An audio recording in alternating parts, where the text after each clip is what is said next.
And welcome. Senate queries NDDC over alleged financial recklessness as NDDC accuses lawmakers of hijacking contracts. President Muhammadu Buhari to sign 2020 revised budget into law on Friday. Imo youth go on rampage after policemen allegedly shot dead a motorcyclist for not wearing a face mask. And U.S. Supreme Court grants New York prosecutor leave to obtain President Donald Trump's financial records. Plus, we'll have business, sports, news from Abuja, the FCT, and later on news from our studios in London. On business news tonight, Nigeria's excess crude account rebounds to $72.41 million, and that's up from $71.81 million reported in March. On sports news tonight, UEFA confirmed that the remaining Champions League last 16 second legs will be played at home stadiums behind closed doors. And from Abuja, police in the FCT parade 37 suspected kidnappers, armed robbers terrorizing Ondo and Ekiti states.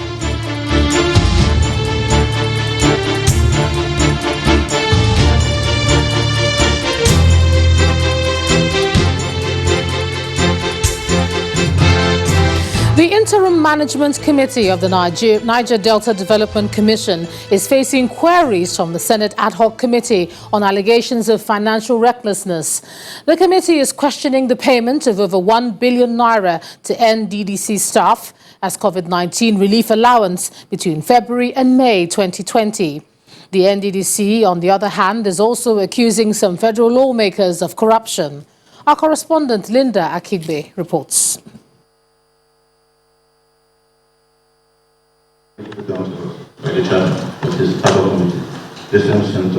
On May 5th, the Senate set up an ad hoc committee to investigate alleged financial recklessness by the Interim Management Committee of the Niger Delta Development Commission, NDDC. The chairman of the committee queries the payment of over 1 billion naira to about 4,000 NDDC staff as COVID-19 relief allowance between February and May 2020. Overseas travel, you spent 85.6 million. And the bulk of those travels took place between February and May. And some of them, the records of who took it, people that went to the UK to accompany, to attend graduation ceremony in the UK in May. Took place.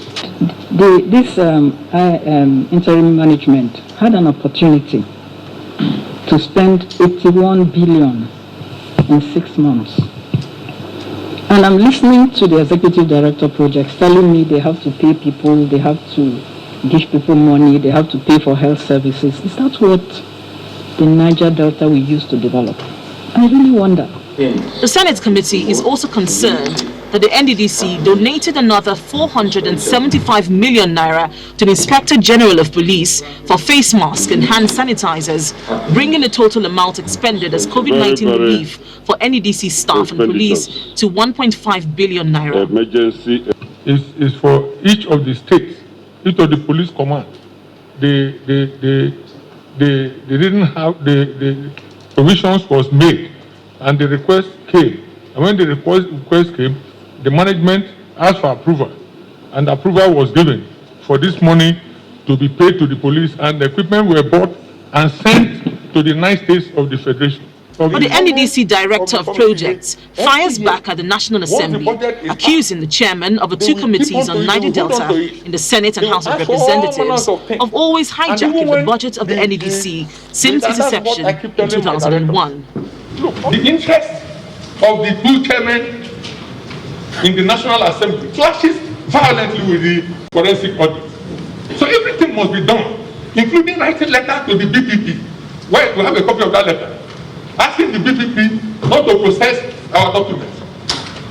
This investigation is expected to be keenly monitored by Nigerians because of the huge amounts of money alleged to have been recklessly spent by the NDDC. However, of great importance is how the National Assembly will handle the allegations of the NDDC against its own members mandated to oversight the Commission. Linda Akibe, Channels Television News. Meanwhile, the ad hoc committee of the House of Representatives investigating the privatization process of the power sector has frowned on the refusal of the Central Bank of Nigeria and the Accountant General of the Federation to honor its invitation.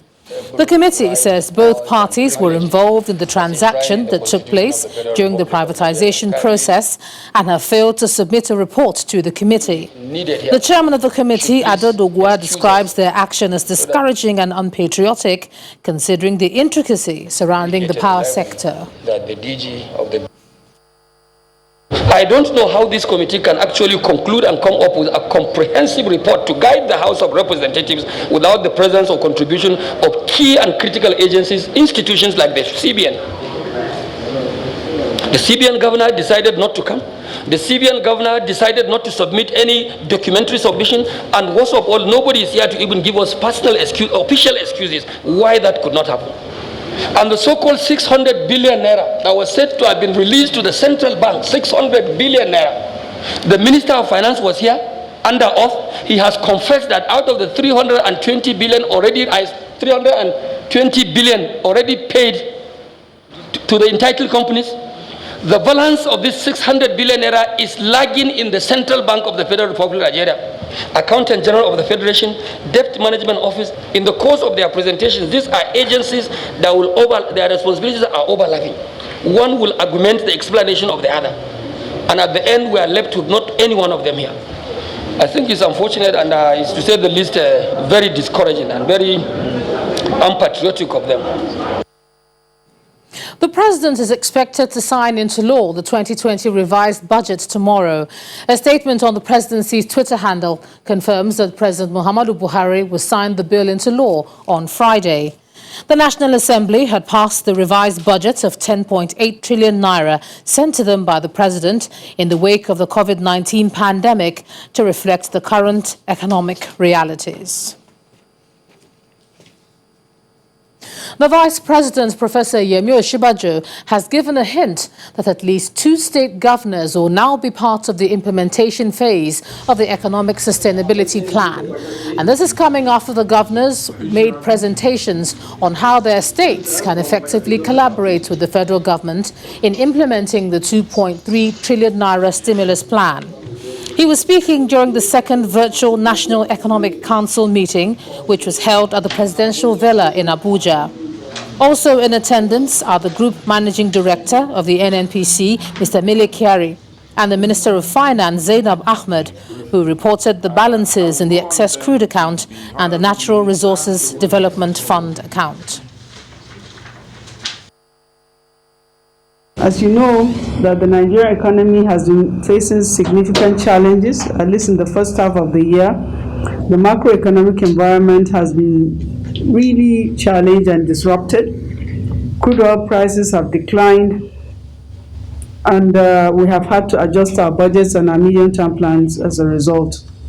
And also, another development that has affected us is the massive cuts that OPEC has now imposed on OPEC members and OPEC allies to our crude oil production volume. So our crude oil production level provided by OPEC is now 1.4 million barrels per day, with 30,000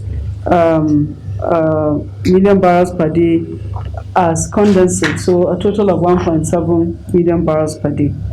We also discussed with NEC the gross revenue that we're expecting from the into the Federation account, which will subsequently be shared.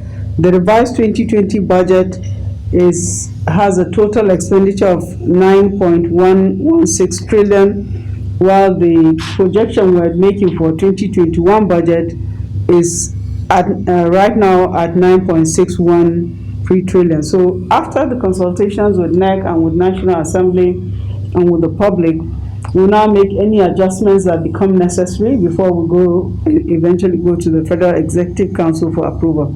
Our target is to continue with the momentum that has started, to ensure that we meet the January to December, the December budget deadline. And to be able to do meet the deadline for the budget, we have to get the MTEF done and approved because it forms the framework for the budget. Meanwhile, the Vice President has written a petition to the Inspector General of Police, Muhammad Adamu, demanding the probe of a blogger, Mr. Jackson Ude, who is also the publisher of an online medium, Point Blank News. In the petition written on his behalf by his lawyer, Mr. Bayo Shikwiton, the Vice President said Mr. Ude authored a story in which it was alleged that the acting chairman of the Economic and Financial Crimes Commission, Ibrahim Magu, who is facing a presidential probe, told the investigative panel that he gave 4 billion naira to the Vice President. The Vice President alleges that Mr. Ude was in the habit of publishing malicious articles against his person, and he subsequently attached printed copies of some of the blogger's reports to the petition. The petition adds that the articles were defamatory and capable of bringing him to ridicule before members of the public. He adds that Mr. Ude also likened him to alleged international fraudster Raymond Abbas, also known as Hush Puppy, by calling him Hush Bajo. He is asking the Inspector General of Police to probe the blogger with a view to prosecuting him for criminal defamation.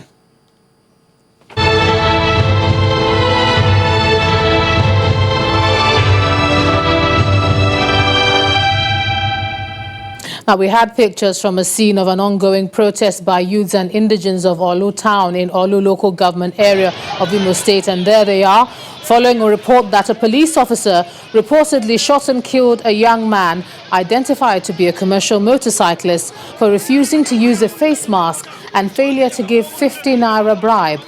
Our correspondent reports that the Commissioner of Police in Imo State has launched an investigation into the allegation, while vehicular movement and business activities have come to a halt in the area.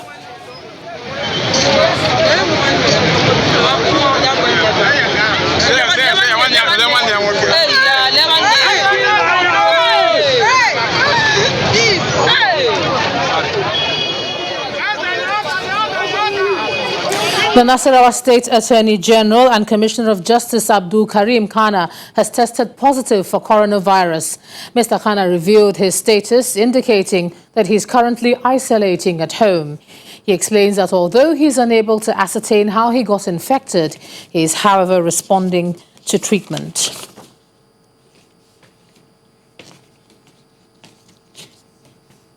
The Benue State House of Assembly has been shut indefinitely to allow members and staff undergo COVID-19 screening and treatment.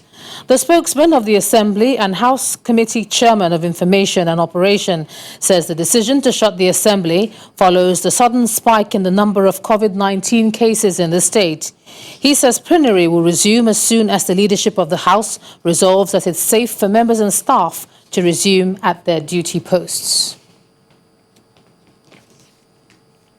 In part two, after the break, flight operations continue in Lagos and Abuja amid caution and observance of COVID-19 guidelines. That's in a moment. Please join us again.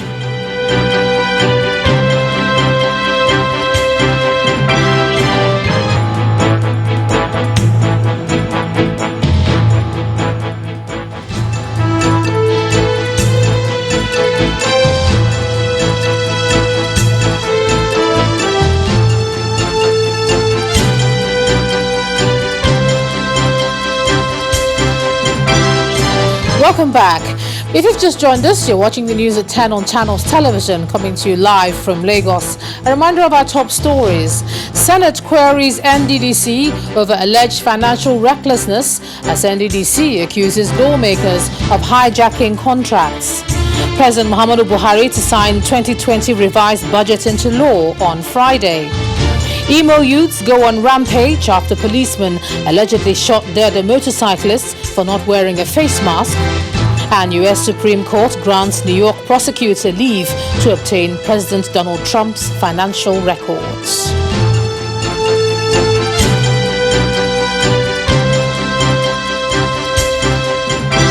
Our website, channelstv.com, has more information on our top stories.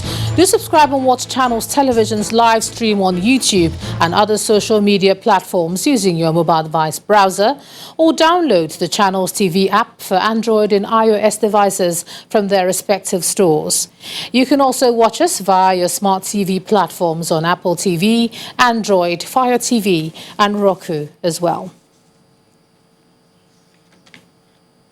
More airlines are taking to the skies, with domestic flight operations continuing in Lagos as authorities stagger operations to minimize crowding. At the Murtala Mohammed Airport 2, passengers were seen observing COVID-19 guidelines, while another explained how an airline had to abort a flight before takeoff. From the exterior of the Murtala Mohammed Airport 2 in Lagos, passengers take to the new normal, observing the social distancing rules.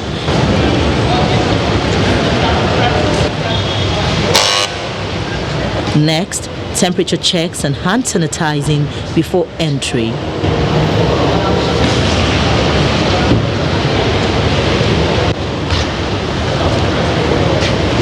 Then to the check-in counter, where there is no close human contact. Final boarding also requires another temperature check by airline officials. For another airline, boarding proceeds with roll calling.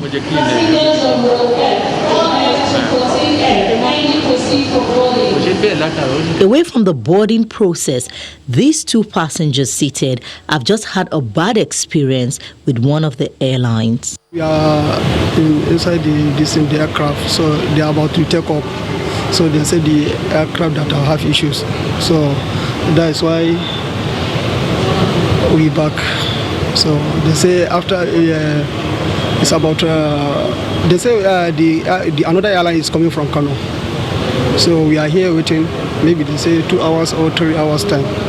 So that's why we are here. Within the terminal also, little businesses are obviously taking advantage of the resumption, and authorities say they're glad to be back in business.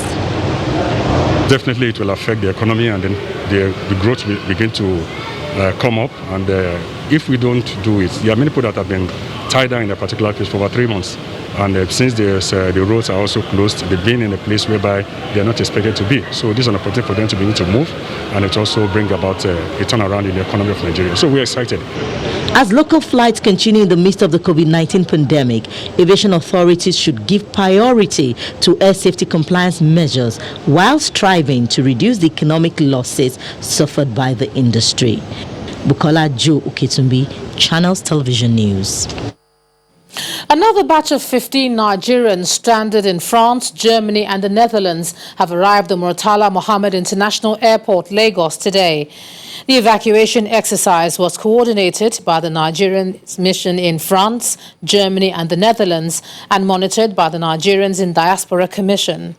NIDCOM says all evacuees have already started 14-day self-isolation as mandated by health authorities.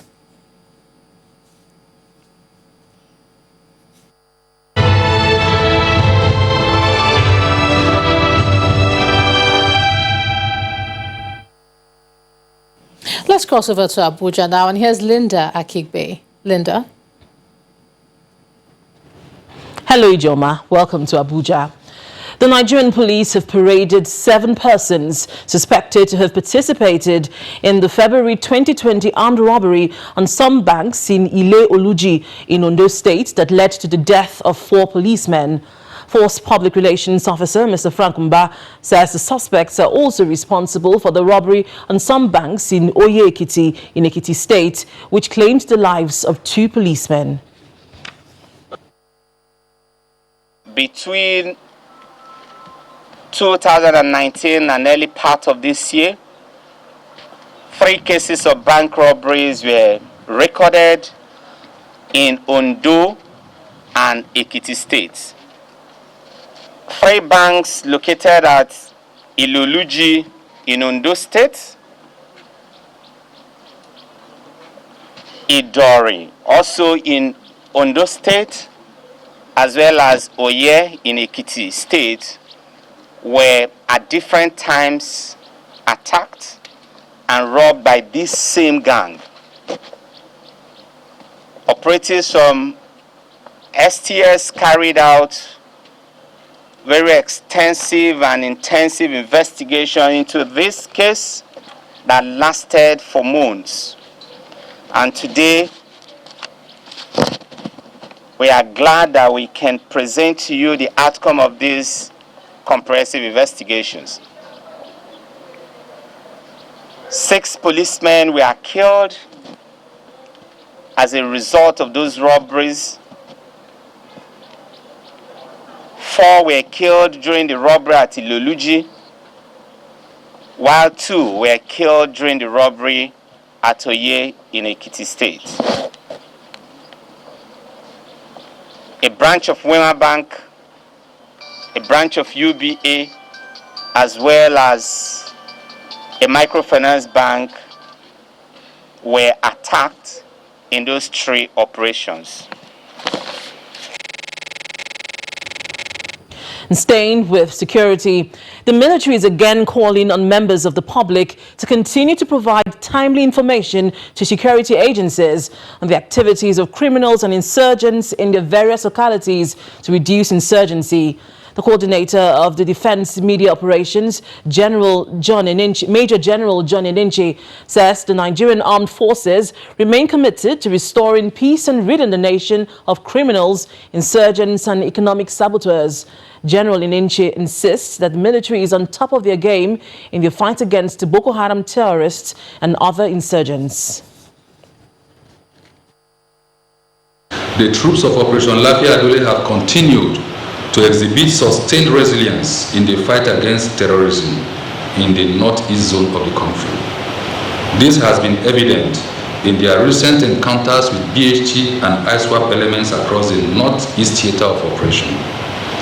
During the period under review, troops' encounters with the criminal elements resulted in the destruction of their structures and equipment, as well as the capture of arms and ammunition.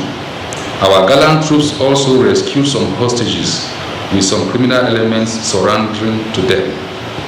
Deducing from these results within the period, it is clear that troops of the armed forces of Nigeria are resolute in their endeavor to end the BHT and ISWAP menace in the northeast.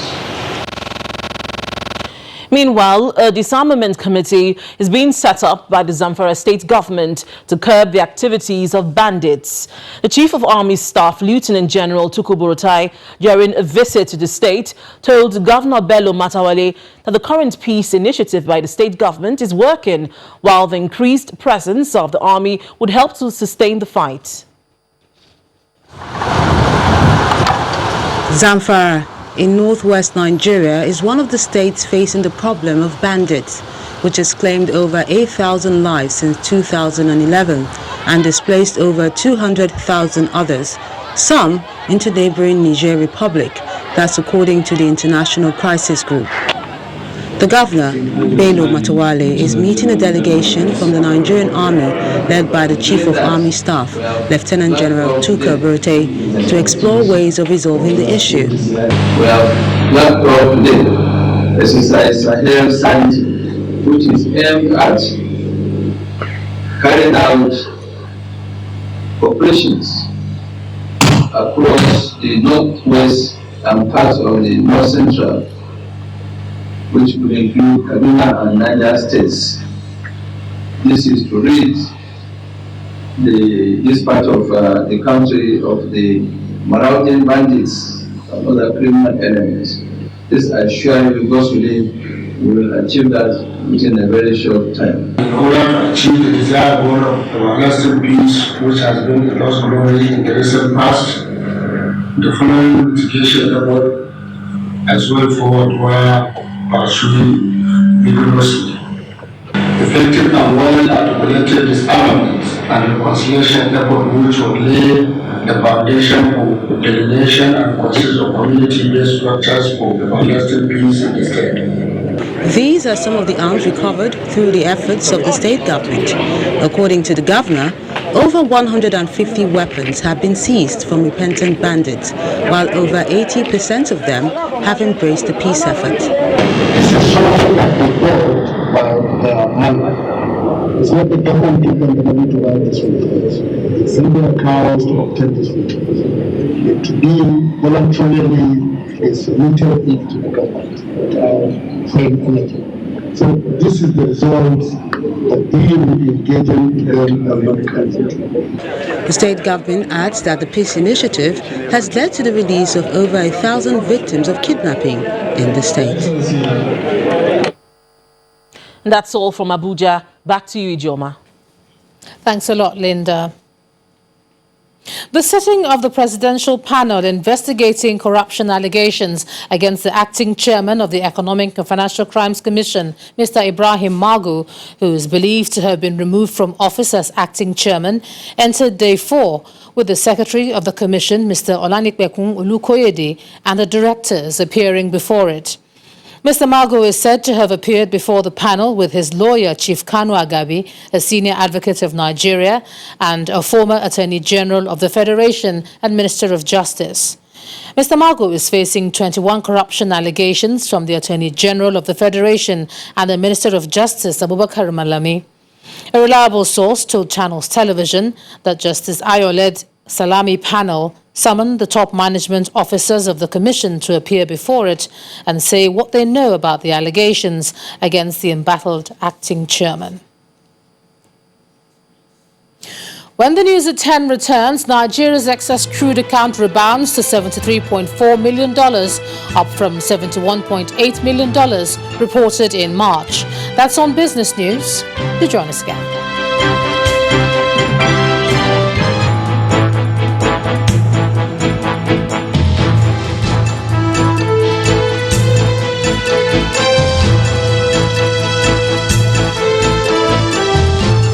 Welcome back to the news at 10. Shell Nigeria Exploration and Production Company, the Nigerian National Petroleum Corporation and its partners have donated 16 brand new vehicles to the Lagos State Security Trust Fund. And this is coming on the heels of a meeting with the Lagos State government some months ago. For the Lagos State government, security remains a priority, and the gesture by SNEPCO will enhance the collaboration between them.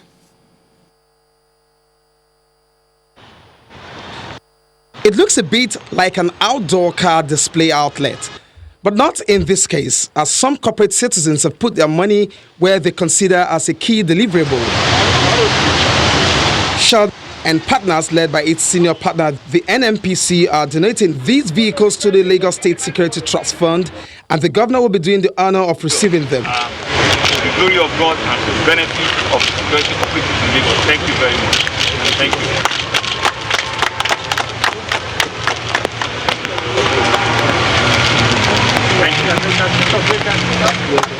In line with our GMD's principle of transparency, accountability, and performance excellence, which are to be delivered in safe and secure environment, leveraging on technology and innovation, we are proud to hand over 16 security operation vehicles to Lagos State Security Trust Fund.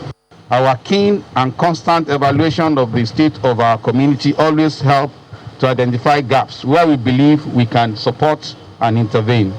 In this instance, we recognize the need to support the government's efforts in keeping the state safe.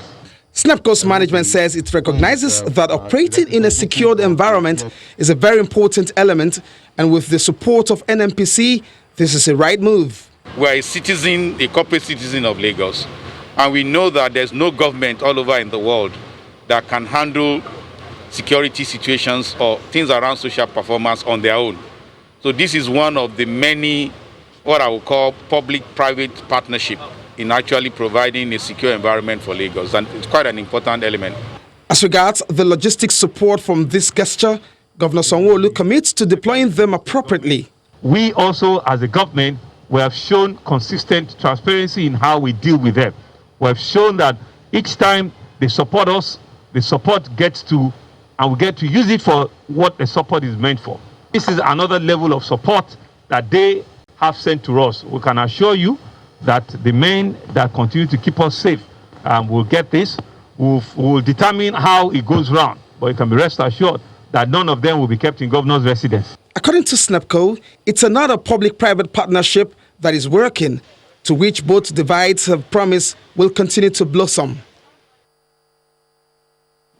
Leading global culinary manufacturer GB Foods says it's providing over 1,000 jobs and engaging many smallholder farmers in their processing chain in Ngaski local government area of Kebbi State, with the establishment of Nigeria's second largest tomato processing factory. A statement by GB Foods says the 20 billion naira factory and industrial farm has the capacity to process over 4 billion fresh tomatoes into paste per season by harnessing the best of modern technology and the utilization of the company's over 40 years' experience in the industry. The massive tomato processing facility, which is a product of a partnership with the Central Bank of Nigeria, the Kebbi State Government and the Emirate of Yauri, is the only fully backward integrated plant in the ECOWAS sub-region. Over the years, GB Foods prides itself in satisfying local culinary tastes with its notable food brands such as Bama, Gino and Jago. The company says the huge investment in the agriculture sector further deepens its commitment to Nigeria's vision of economic diversification and will in turn upscale the socio-economic fortune of its host communities.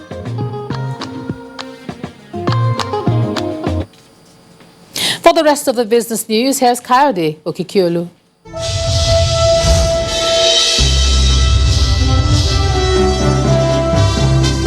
Thank you, Jema, and you're welcome to Business News.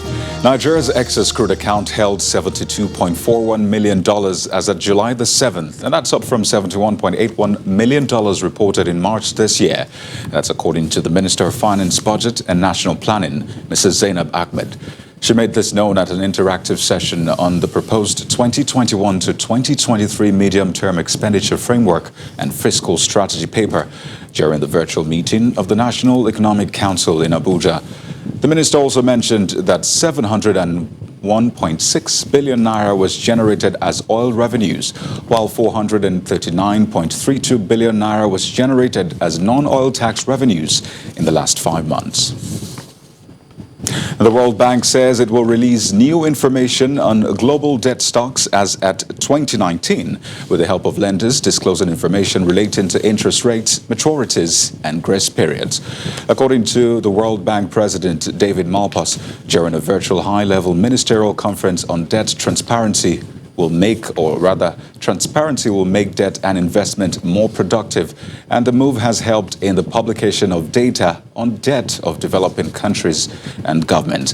It stresses the need for official bilateral creditors, including policy banks, to participate in the debt suspension, stating that it should cover all external long-term public and publicly guaranteed debt.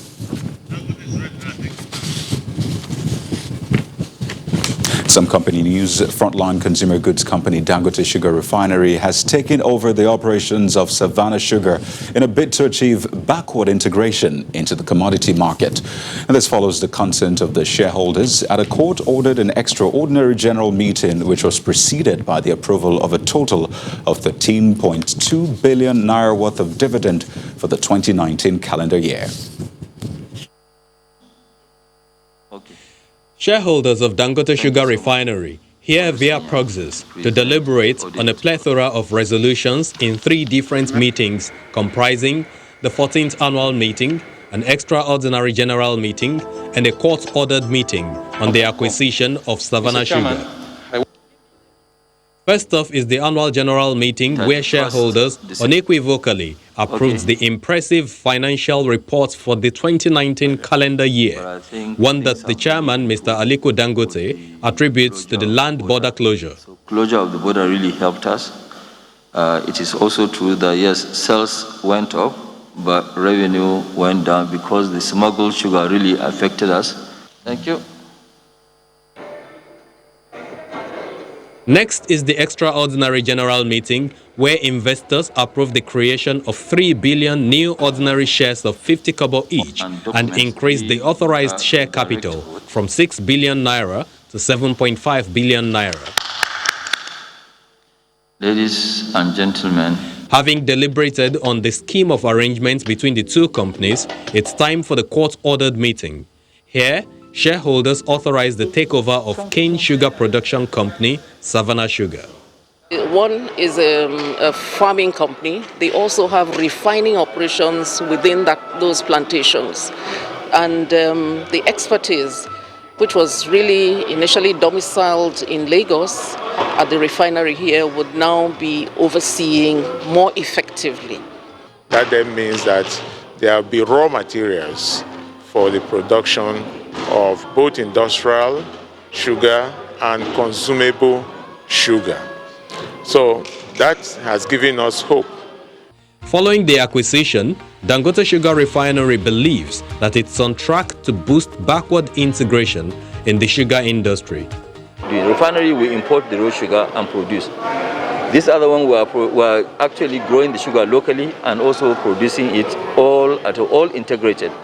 So I think going forward, it will make us to concentrate and do much better. Our target is that in the next 4 or 5 years to reach something like about 600,000 metric tons of sugar, domestically. With this historic business combination, all eyes will be on Dangote Sugar Refinery's next financial results, as investors hope the marriage will help reduce pressure on the naira. Let's head over to the domestic stock market, where about 786 million naira is lost today to renewed profit taken by investors after mild losses hit some high-value equities on the NSE. Ekaite Afia tells us more.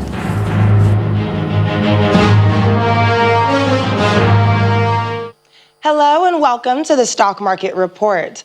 The two-day recovery recorded at the stock market within the week could not be sustained today, no thanks to some profit-taking activities by investors.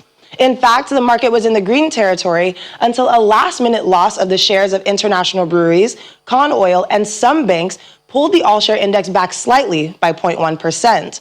Now, traders say investor sentiment has remained positive today, particularly across the banking, insurance, and industrial goods sector, despite some pockets of sell-off recorded by some high-value and mid-cap equities.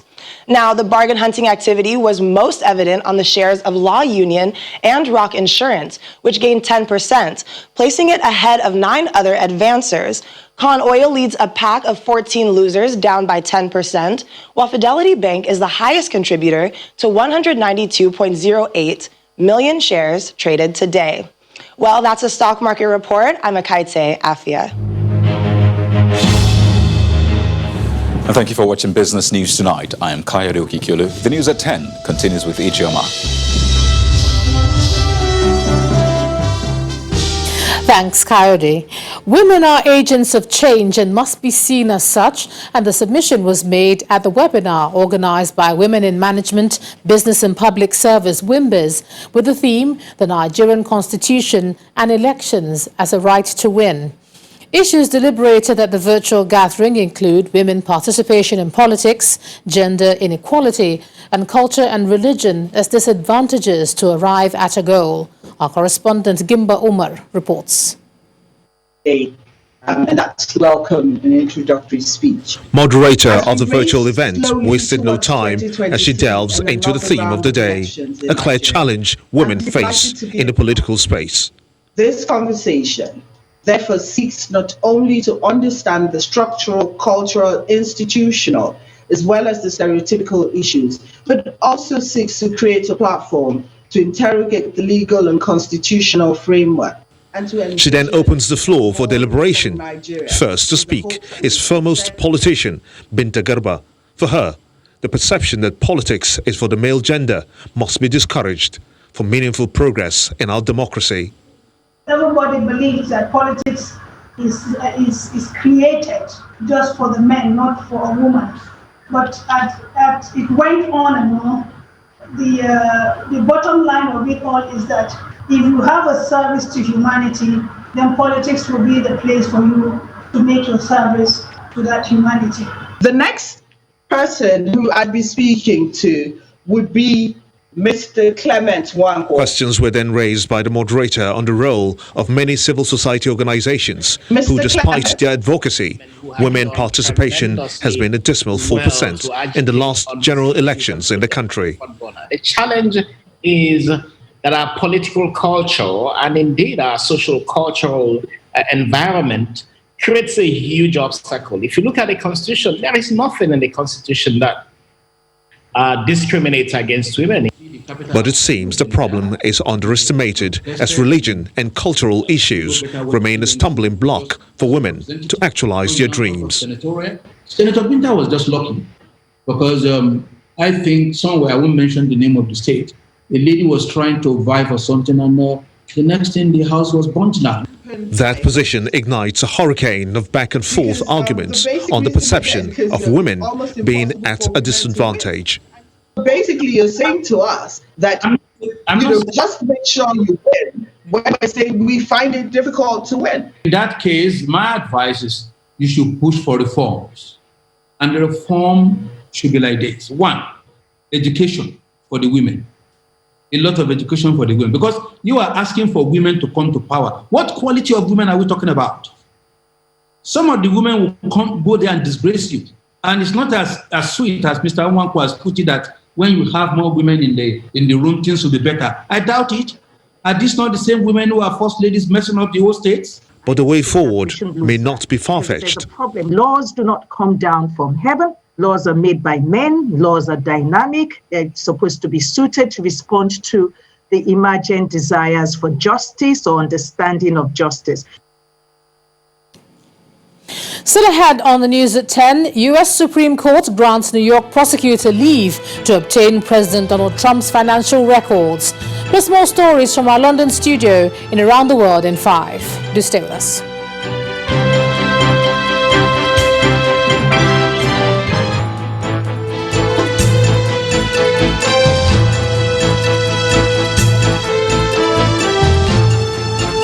Welcome back to the news at 10. The U.S. Supreme Court has ruled that a New York prosecutor can obtain President Donald Trump's financial records, but prevented the Democratic-led House of Representatives from obtaining similar documents. Both 7-2 rulings were authored by conservative Chief Justice John Roberts.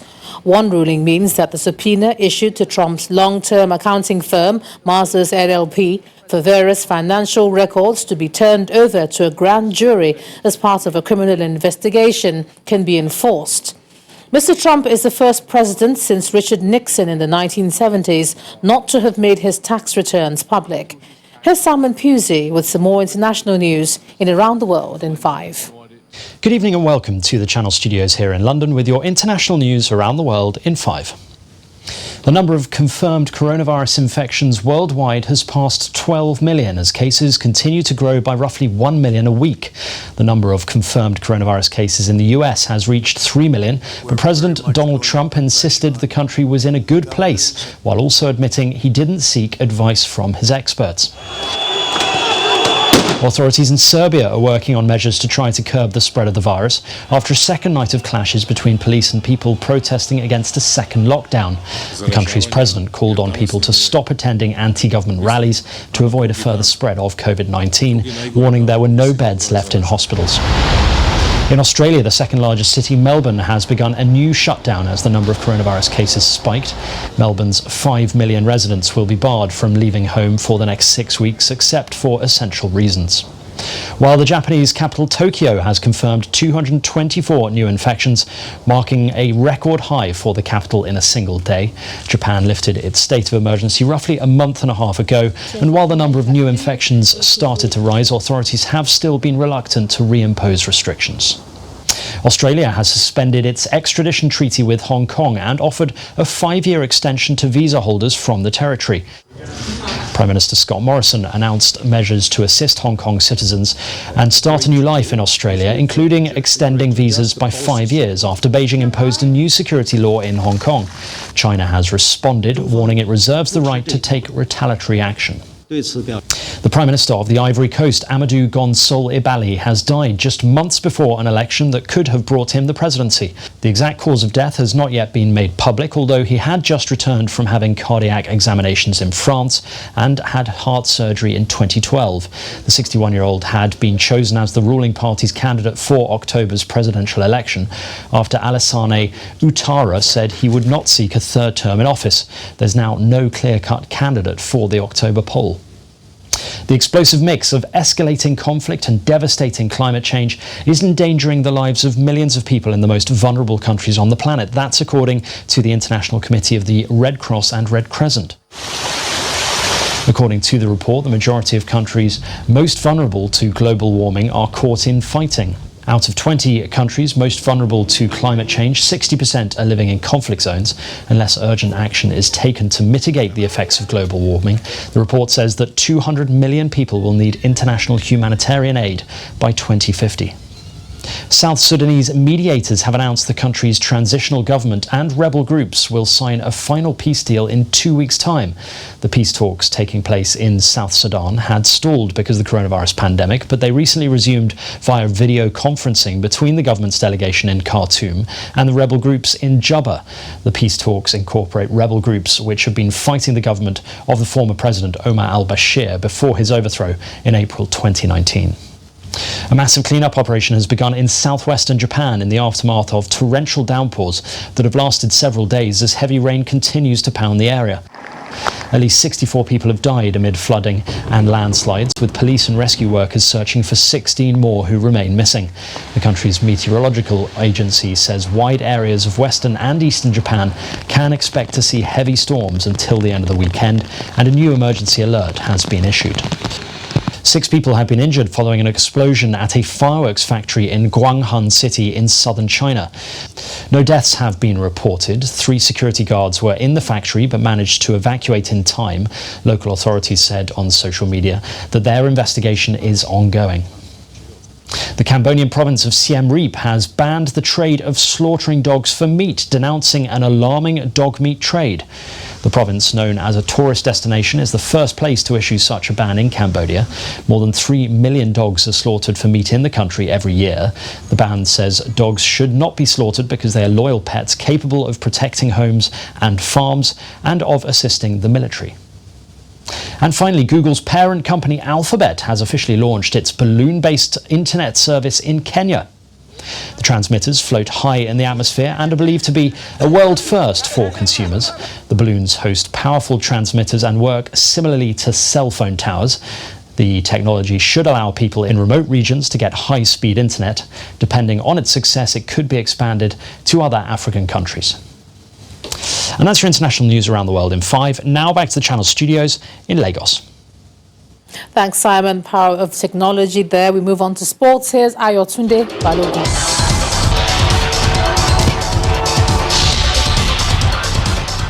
Many thanks, Ijoma. Niger Professional Football League club Abia Warriors have agreed terms with former Super Eagles assistant coach Imama Amapakabo for the 2020-21 season. Abia Warriors confirmed Amapakabo's agreement via their Twitter handle today. The 50-year-old served as a member of the Super Eagles technical crew to the 2018 FIFA World Cup in Russia and the 2019 Africa Cup of Nations in Egypt. UEFA has confirmed that the remaining Champions League last 16 second legs, including Manchester City versus Real Madrid, will be played at home stadiums behind closed doors. UEFA initially wanted the 4 remaining ties, which require concluding, played in Lisbon to avoid health and quarantine concerns related to COVID-19. But the relaxation of quarantining rules in the United Kingdom means Man City has allowed for the game to be played at the Etihad Stadium. In the English Premier League, Manchester United have continued their superb form with a 4th successive 3-goal victory, as goals from Bruno Fernandes, Mason Greenwood and Paul Pogba shattered relegation-threatened Aston Villa. Bournemouth's hopes of avoiding relegation have remained in the balance after Callum Wilson's last gap strike was ruled out by the video assistant referee for handball in their goalless draw with Tottenham. Danny Ings continued his goal-scoring season as Southampton drew 1-1 at Everton in an entertaining game. Well, the Dutch FA has announced that league football in the Netherlands will resume in September, with 15 to 35% of the stadium available for spectators, but with no away supporters allowed. The KNVB issued an 80-page document detailing protocols for a return to action after the previous season was called off because of the COVID-19 health crisis. And that's sports news.